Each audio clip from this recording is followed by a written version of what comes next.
Revelation chapter 6. The seven seals are being opened. This part of history is during the golden age of the Roman Empire, about 116 AD to 180 AD. Verse 1.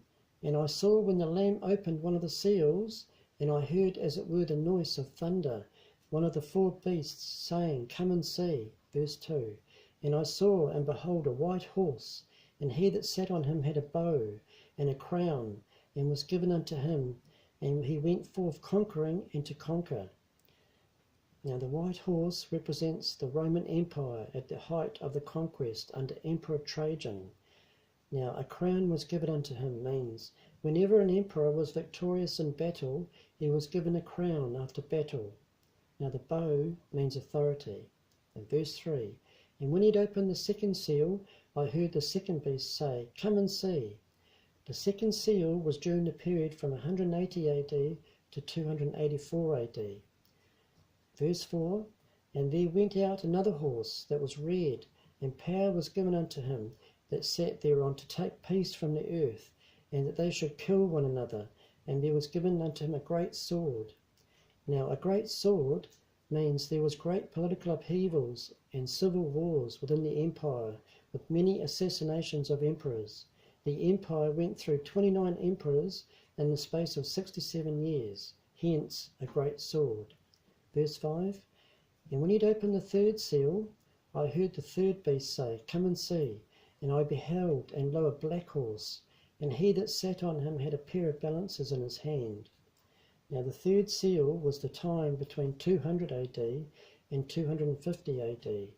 The black horse represents darkness and gloom during this time because of excessive taxation to help pay for the wars. Now verse 6, and I heard a voice in the midst of the four beasts say, A measure of wheat for a penny, and 3 measures of barley for a penny, and see thou hurt not the oil and the wine. Now all of the empire was taxed, or they made payment in kind, or barley was taken.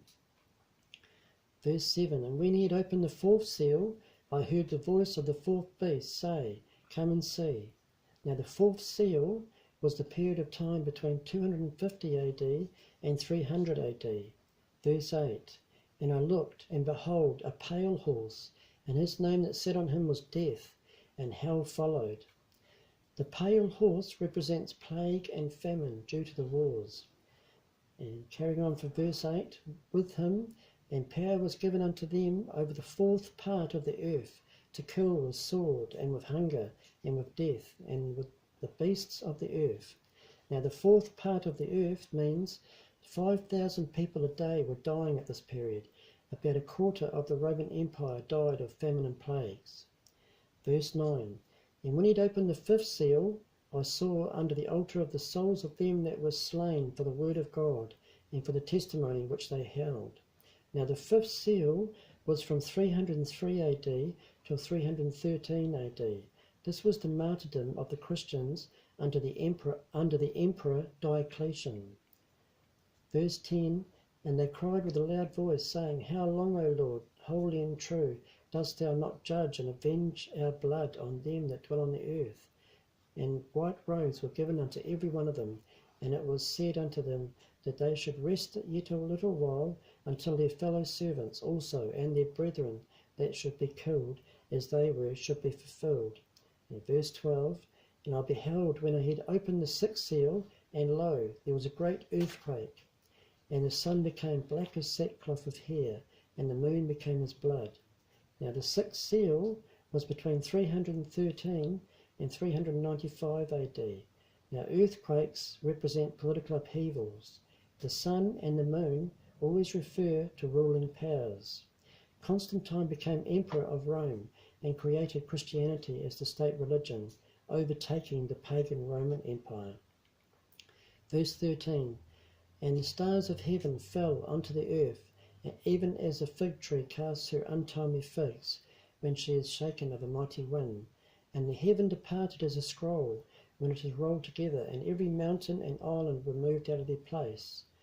Verse 15, and the kings of the earth, and the great men, and the rich men, and the chief captains, and the mighty men, and every bondman, and every free man, hid themselves in the dens, and in the rocks of the mountains. Verse 16, and he said to the mountains and rocks, fall on us, and hide us from the face of him that sits on the throne, and from the wrath of the Lamb. Now the mountains and the rocks fall on us means the pagans had been murdering Christians for years. Then when they were being overrun, they thought it was God returning. Verse 17, for the great day of his wrath is come, and who shall abide or stand?